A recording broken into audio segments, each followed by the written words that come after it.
In today's video, I'm going to show you how I, Xavier, use the telephoto camera on the Mavic 3 to get some really nice shots. Make sure you check aloft before you fly, especially with remote ID coming out this year. You want to make sure that you get in the habit of always doing the right thing. If you're flying a Mini and you think you'll be exempt, no. So anyway, that's another topic for another day. You can choose between part 107 if you want. Obviously, this is a YouTube video, so I have to do part 107. You can also select recreational right at the bottom there. So there's no excuse.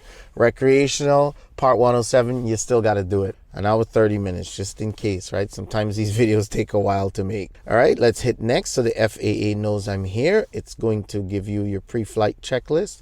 Hit next again. That's my personal information. You can't see that. Agree and submit, and then soon you'll get an email and you'll get a text message saying that you got approved. If you did not get the email, you did not get the text message, that means you did not give Aloft, or what's now called air control, all of your relevant information. You have to put that in the app, save it in the app, and yes, and then you will get permission to fly. All right, let's get this drone up in the air and see what this thing can do. So one of the first things I like to do is customize my 7x zoom. 7x zoom is crisp and sharp. It's the optical little telephoto camera. It has no digital zoom at all. It's all just optics. So let's start by customizing that by hitting the three dots at the top right of your screen. Come down and look for whichever button you want to use to jump directly to that telephoto camera. I'm using this button at the back here because I can keep my hands on the sticks and just tap this button, which is the C2 button, and that jumps me straight to my telephoto camera. If you're using the RC Pro, there's also a button over here that you can use to jump straight to the telephoto camera. Pretty much every single thing, even this whole dial here, is programmable to the telephoto camera. I'm going to come down to where it says C2. Right now C2 is on cruise control. I will take it off cruise control and I will use it for camera. And it says 1 to 7x zoom switch. Boom, I select that. So I just tap here now. Look at that. And it jumps to 7x. Tap it again. And it jumps back to 1x. Now, if you don't have a customizable controller, let's say you have the RCN1, I believe it's called, which is a stock controller. You just jump between 7 and 1. You just have to take your fingers off the sticks and just tap a button on the screen, on your phone screen, so it's not the end of the world. This telephoto lens is equivalent to 162 millimeters. That's an insane amount of zoom. Look at that. I can see that building off there. You see that red circle at the middle right section? That tells me I'm in video, so I will click above that and go to photo mode. The other thing that you'll notice is that I'm in auto mode. If you want good photos, you need to get out of auto and click that into pro mode. Make sure that you set up your white balance. You can leave it in auto white balance, but for me in the daytime, I prefer 5600 as a good starting point. If you're not comfortable with that, then set it to whatever you want. Absolutely, you need to set it to RAW. You need to shoot in RAW. Do not go in JPEG. You can go in JPEG plus RAW, but for this telephoto camera, you really want to be in RAW. You have a choice between 16:9 and 4:3. I highly recommend 4:3, even though you see it squashes the image there on your screen. 16:9 is wide, 4:3 is small. You get a better resolution. You can always crop into that and get 16:9. So I'll put my shutter in auto for my telecamera, but I will set my exposure to -1 or -1.3 or -1.7. With this telephoto camera, I like to hover between -1 and -1.7. Right now, I'm feeling -1.3. That is looking good to me. Now, you're probably saying, why not just go to 0? 0 is perfectly exposed, right? Balance, right? No, I feel like the Mavic 3 in general, both cameras, the main 4/3 camera and the tele camera, is a little overexposed at 0. So I like it at -1.3, and you can always brighten up your images. Don't worry about it, especially since you're shooting in RAW. So now we've got the tele camera set up. You don't have to shoot in auto on your shutter if you're pro. You can adjust your shutter if you want, but because this has no aperture on the tele camera, you want to keep it at ISO 100, and the only thing you have to adjust after that is your shutter. The only reason I'm doing auto is because I know what exposure I want already, minus 1.3, because I have experience with the camera, and I leave it in auto. That's one less thing for me to focus on. So if you're beginning, leave it in auto.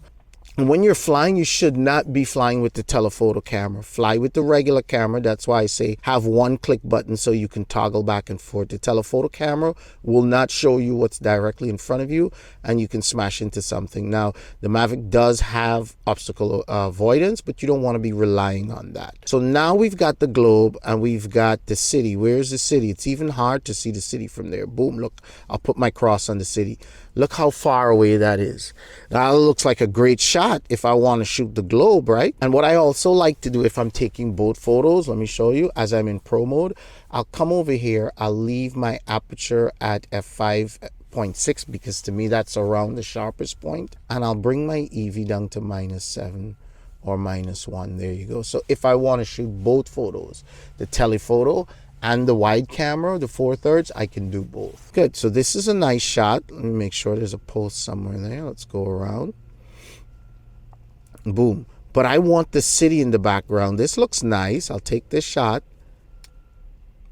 Go a little higher so you get the bottom of the globe. Look down, get some clouds. Boom.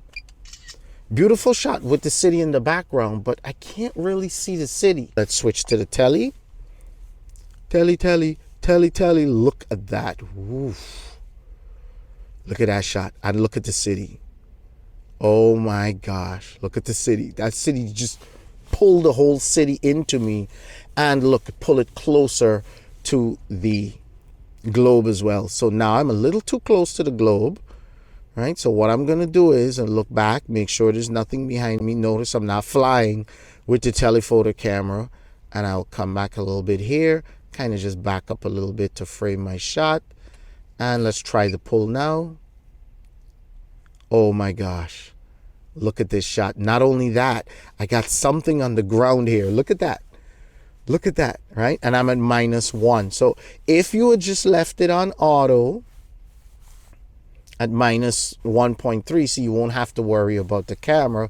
But me now, I'll have to go in and play with the shutter until I get that -1.3 or -1.7, whatever it is I'm looking for, right? So we're just going to leave the camera in auto. It helps me to go through this tutorial pretty fast. -1.3 is typically where I like my exposure. I can brighten this up a little bit more.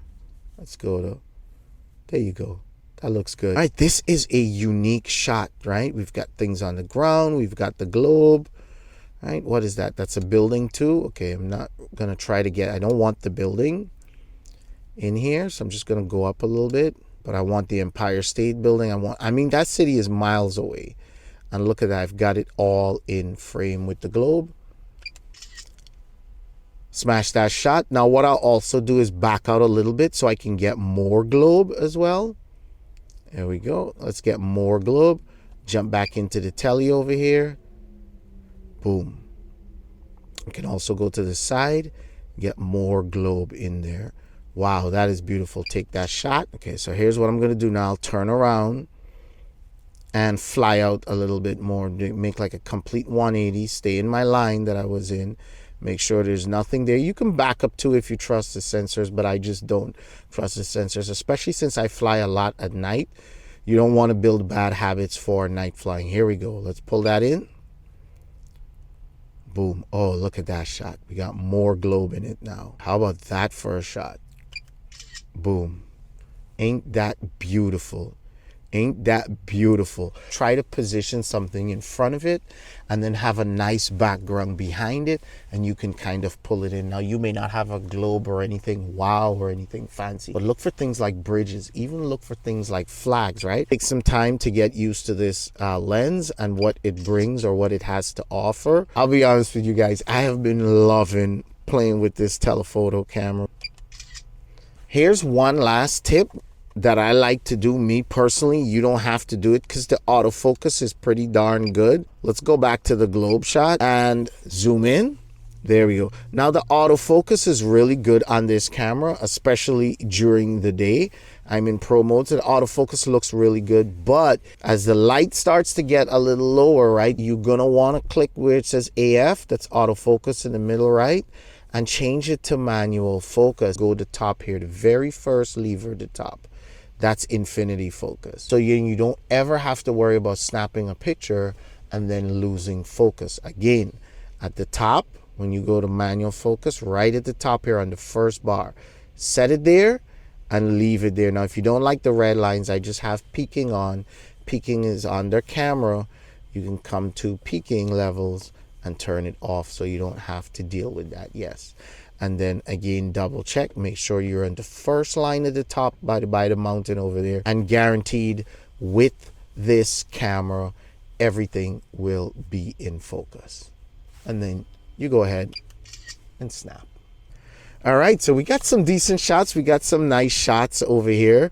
Let's bring her back and go take a look at these photos. Cut the video. X here from the future. This video is over 10 minutes already, and I haven't shown you guys how to edit, but at least you know how to set up your camera, how to fly and frame your shots properly and get some really nice photos. So I'll hit you guys up in the next video and let you know how to do the editing. So go out there, grab some stellar shots with that telephoto camera. Make sure you hit thumbs up, make sure you hit subscribe and hit the bell so you get notified when I release new videos. And I've got more videos for you to watch. If you like this video, you're definitely gonna like this other one too, so check it out, and I will catch you guys, well, whenever I can. Make sure you become a Patreon, guys. Big benefits to Patreon. Get direct access to me. Any questions? I'm right here on Patreon. Support this channel, and there's benefits. Last Mini 2 went all the way to the UK.